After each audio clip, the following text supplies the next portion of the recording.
shooting tragedy. We go to NBC analyst and former FBI profiler Clint Van Sant. Also with us, by the way, we're fortunate to have him, psychiatrist Josh Weiner. Thank you both, gentlemen. Let's start with the profile thing here. Mass shooter using semi-automatic weapons, apparently, the kind of weapons you can just shoot. Sure. Apparently shot himself. That's what Chris just told us. And again, we see these things repeat. Now, Chris, as you know, we have about 20 mass shootings in the United States every year. As horrific as that is, we also see somewhat of a copycat. Remember, we had Virginia Tech Cho, the shooter, in April 2007, 2 semi-automatic pistols that he used. The shooting that took place in Aurora, Colorado, in a movie theater, individual dressed in black, dressed in all black clothing. The shooting that took place earlier this week in Portland, Oregon, shooter dressed in all black with a semi-automatic weapon. Today, we're told the shooter, one more time, dressed in black, maybe with a load-bearing vest that would allow him to carry more magazines. Chris, you know, part of what we got to get into is, do these guys see themselves as some type of commando or something? Yeah, that's what I'm thinking. What commando goes after kids, goes after little kids? And does that lend some kind of moral authority to their horrific actions? The wearing of a uniform of some kind? It may go along with some type of fantasy that we have. No, you said wrap your arms around, and I've been trying to do that all day. How can anyone in their right mind or wrong mind justify the killing of children? Let's go to profile questions. Yeah. The person shows up with 2 semi-automatic pistols. They have, what, 15 rounds in them each? 15 rounds plus one. So they're ready to shoot a lot of people. Yep. So it's hard to believe that one thing led to another. The initial intent was to do a lot of horror. And when we're told over 100 rounds have been fired, do the math. That means about 4 or 5 magazines per weapon that he had to carry. So he'd just dump one, reload, and keep on. Is that hard to do? Does the weapon get hot or make it harder to reload? No. The Glock can be reloaded. If you're practicing, you put 15, 16 rounds, you dump the magazine, you put a new one up, and you go again. It can take 2 seconds, and you're ready to go again. To add to the horror of this discussion, it's always going to be there in our minds, but these kids were watching this guy do it to them. They watched him, and then the question comes, why did he shoot the children? Well, realize this guy committed an act of matricide. He killed his own mother.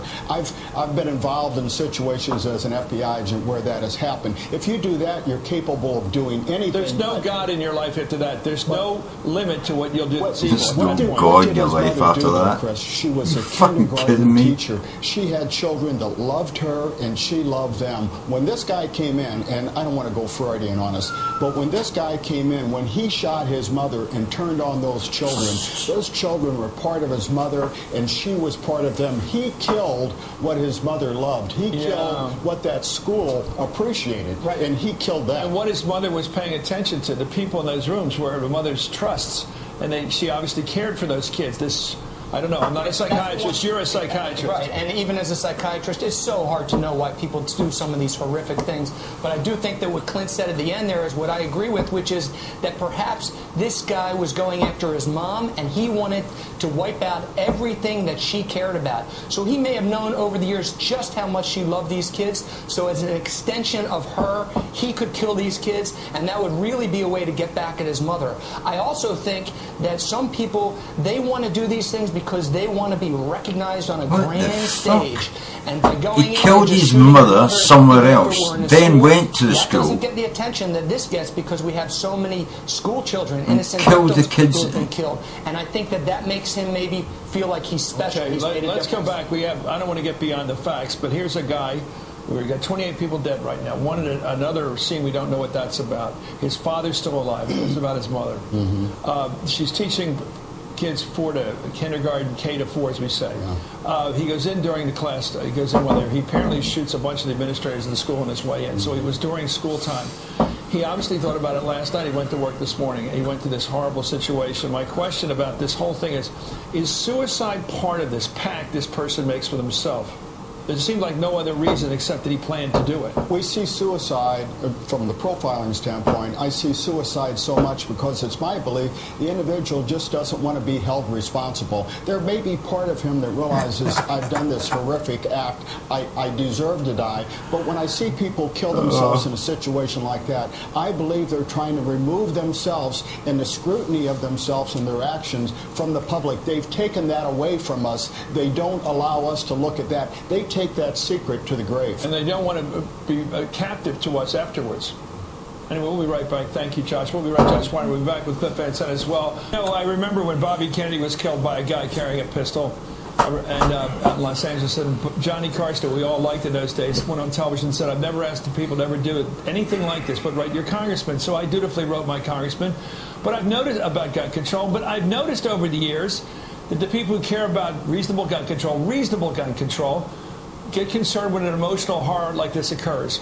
And then a couple of weeks pass, and then the NRA comes back to its fundraising, and then the only people interested in guns are those who want to protect their right to carry them. And the people concerned with the gun horrors that we're talking about here today lose interest. How do you sustain a balanced look at gun control and gun ownership in this society? Reasonable gun control. To us that we have to keep that message out there all the time and not wait for a tragedy like this that happened.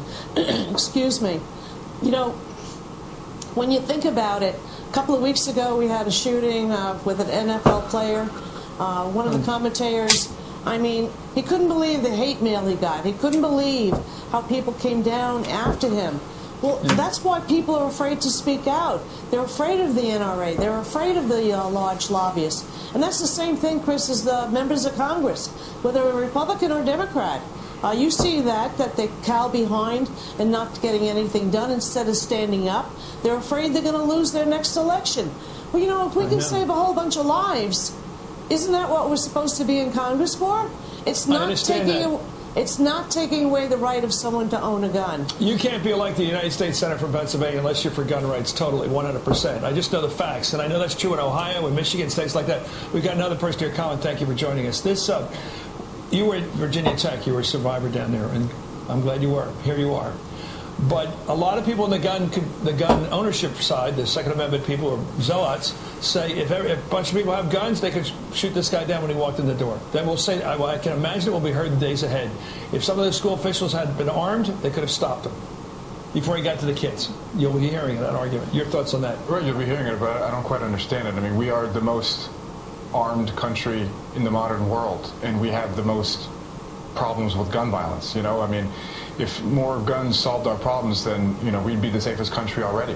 That's not it. You know, I mean, the conversation that we're having now, the conversation that the vast majority of Americans are having is the reasonable middle ground. You know, is the background checks on all gun sales. That's something that gun owners, NRA members support themselves. You know, it's the leadership that has this absolute extremist approach. But the membership, the real American people, understand that a background check's not going to stop them from owning a gun, so they can support that. It will prevent some. Well, what happens, just to be argumentative, I mean, these were 2 Glocks. Semi-automatic weapons. And a Bushmaster. Yes. Could you stop a person from getting access to those kinds of weapons if they broke mentally? They weren't crazy, if you will, to use a common term. No, you couldn't stop them getting guns. Legally, who was of sound mind. How do you stop the easy transfer of weaponry? They get a gun off a friend and steal one off their brother. You can sell it to a friend. You can lend it to a friend. You can steal it from a friend. Right. Yeah. There's not one thing that's going to stop all shootings, right? Yeah. That's just unreasonable. But what we're talking about is what we, you know, and we can't always have the conversation about how can we prevent the last shooting that just happened. We need to be talking about the 8 kids that die tomorrow, the 32 of us. Tell me about the Bushmaster as a weapon. What are the rules on getting one? That's a gun that wasn't sold on our stores as early as 2004. It's a high-powered military weapon. You know, that's something that is used in war zones. Yeah, it's pretty gnarly. It's semi-automatic. Yes, most guns are semi-automatic nowadays, and it has no place in our society. And I think the vast majority of people, of gun owners, realize that. That's not going to stop people from hunting or defending themselves, but it will stop somebody from being able to walk into a classroom full of kids, kill his mom, and Let me go back to Congressman McCarthy. I think you must have watched the president today when he did speak with such emotion. He had to actually, he's such a cool guy. We know that. That's a nonpartisan assessment. He's a cool guy. And yet today he had to stop himself for almost a minute there before he could continue talking. I think he was overwhelmed by the message he had to deliver in front of all those cameras, which is we've just been struck again by one of our own. One of our own has killed 28 people are dead today that would have been alive. He should have pulled a bayonet and actually cried. Enjoying Friday night. It's a fact, and being with their families. And he had to say that to the country, that this is a nationally important issue.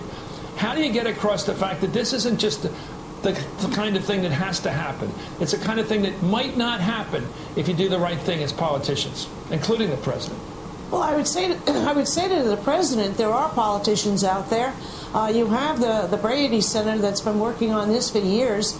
Go to Mayor Bloomberg and get the 700 mayors that are trying to make a difference to reduce gun violence. And I agree with my colleague that, you know, it's not one thing that's going to stop all these kind of shootings. We're talking about going over the financial cliff. We have colleagues talking about making drastic cuts for mental health. Our states right now have closed their doors to young adolescents and to people that need counseling because they have anger. So, I mean, these programs all have to be put in together. That's who we as a society and we as politicians but the bankers, should be doing. But I have to say, I the do millionaires, agree with they the need the president tax today. cuts. It doesn't matter whether you're a Republican or a Democrat.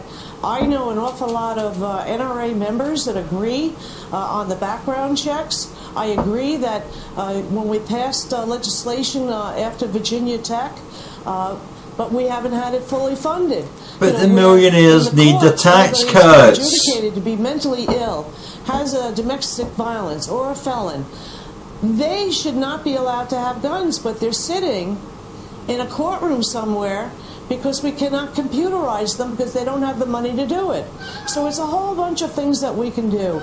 But all groups should come together. And the NRA should be working with us to try to reduce gun violence in this country. Because it's interesting, the NRA is very good at training people how to use weapons. They do care about gun safety at a certain level. And they have to understand, I think, without becoming a... They couldn't give a shit, the NRA. They can lobby. If you say crazy people shouldn't have guns. Anyway, thank you so much. Carolyn McCarthy, thank you as Congresswoman Carolyn McCarthy of New York State, and Colin Goddard, thank you for coming. Gary Johnson, President of the National Association of School Safety and Law Enforcement. This is a good interview. Well, that's a great question. Here's a guy, apparently today, we don't have all the details, walked into school carrying an assault rifle, a couple of Glocks, with a lot of magazines to rearm himself. How do you stop a guy? Apparently nobody stopped him. Nobody could stop him. He shot everybody who got in his way. Well, this is a very difficult situation to assess without knowing all the details in terms of what occurred in that community. But, you know, our parents in our communities just have to stay ever so vigilant and just continue to work with law enforcement, continue to work with the schools, and put training and practices in place that will prevent this. We thought we would be unfortunately we're not. If you just watch for the guy with the gun, you know. What's the normal practice in a school, say not a high crime area, but a regular school in a decent, this is a nice neighborhood, for example, it isn't a crime neighborhood, where you have... Do you have a metal detector? You wouldn't have a metal detector for an elementary school. What provision do you have for safety in a school like this? Well, depending on the area of the country you're in, each community, each school district have different practices and procedures that they use. Fortunately, all of our schools have been practicing lockdown drills, school safety drills, practicing the locking of doors. There's been some very important components that school districts have That's going to stop a guy with around a the gun. country that have been working and keeping kids safe. And I want to iterate that kids, I think, are safe in school. Unfortunately, we have definitely. like this. When a guy with a gun walks into the school and shoots the fucking door open and goes in and kills people, you're very safe. Big school tragedy, where kids came in heavily armed and killed a lot of people, students. This time it was an adult who went in there, a young adult, and shot a number of school administrators, shot a teacher, his mother, then went on to basically shoot a lot of young kindergarten kids. I mean, I go back to that question. Children. What's between that killer, that potential shooter, and the victims in it next Monday morning in every school in America? There's fuck all between them and the fucking kids, man. Well, there's the only thing that stands between a person who's prone to commit targeted violence inside a school is the school administrator. Hopefully, some of these schools are having resource officers, school security officers in place. What we have to do is hopefully it's the hardware that we have is something that can deflect some of the things that young people or individuals who's prone to commit violence inside a school would want to do. We live in tough times, and in tough times, we just have to be a little bit more vigilant in how we protect our young people in schools. Okay, should the administrators be armed? Yeah, watch out. In school, should they have access to a weapon if they need one? It's a question you can't fucking answer, you stupid cunt. Closet or whatever. No fucking answer to it, man. Absolutely not. School administrators are there to teach. to guide our young people, and I don't think we need to begin to Monday morning quarterback any situation and say let's arm up all the school administrators across the country. I don't think that's the answer. Okay, Larry, thank you, Mr. Johnson. Thanks for coming on. You're So you just let people walk into schools and shoot people, and you're worried about this all the time. Now you're watching Hardball. Shit, that's just what happens in life. Shooting up in Newtown, Connecticut. We'll be right back.